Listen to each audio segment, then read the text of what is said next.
এবার নজর রাখবো নদিয়ার দিকে। বিজেপি কর্মীর বাড়ির পাশে বোমা উদ্ধার। শান্তিপুরের নতুনহাট সংলগ্ন এলাকার ঘটনা।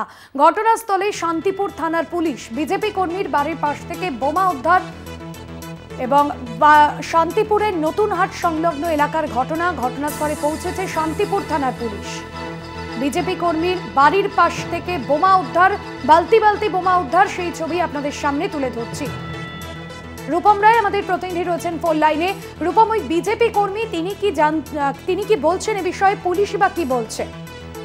দেখো ভাস্বতী, আজ সকালবেলায় এই যে বোমা উদ্ধারের ঘটনা, তাতে কিন্তু যথেষ্ট চাঞ্চল্য ছড়ায় নদিয়ার এই শান্তিপুর পৌরসভার যে রাজপুত পাড়া এলাকায়। এবং সেখানে বিজেপি কর্মী যার নাম এখনো পর্যন্ত জানা যাচ্ছে প্রণব গোস্বামী, তার বাড়িতে এই বোমা উদ্ধার হয়েছে। এবং সেখান থেকে তার যেটা দাবি যে তিনি রাজনৈতিকভাবে বিজেপি করেন, বিভিন্ন জায়গায় হিন্দুত্ববাদীর কথা বলেন বলে তৃণমূলের পক্ষ থেকে এরকম ভাবে তার বাড়িতে বোমা রাখা হয়েছে এবং তাকে ভয় পাওয়ানোর চেষ্টা করানো হচ্ছে।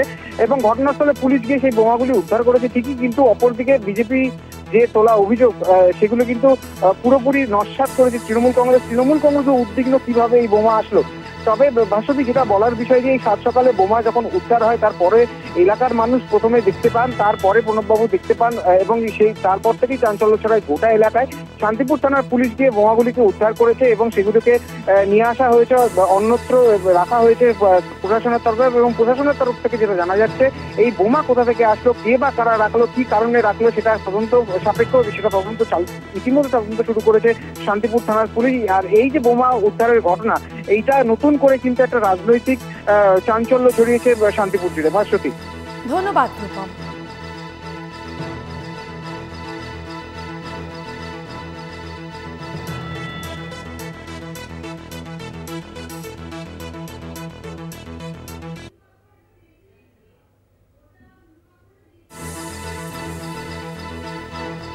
বিজেপি কর্মীর বাড়ির পাশ থেকে বোমা উদ্ধারের ঘটনায় চাঞ্চল্য ছড়িয়েছে শান্তিপুরের নতুনহাট সংলগ্ন এলাকার ঘটনা।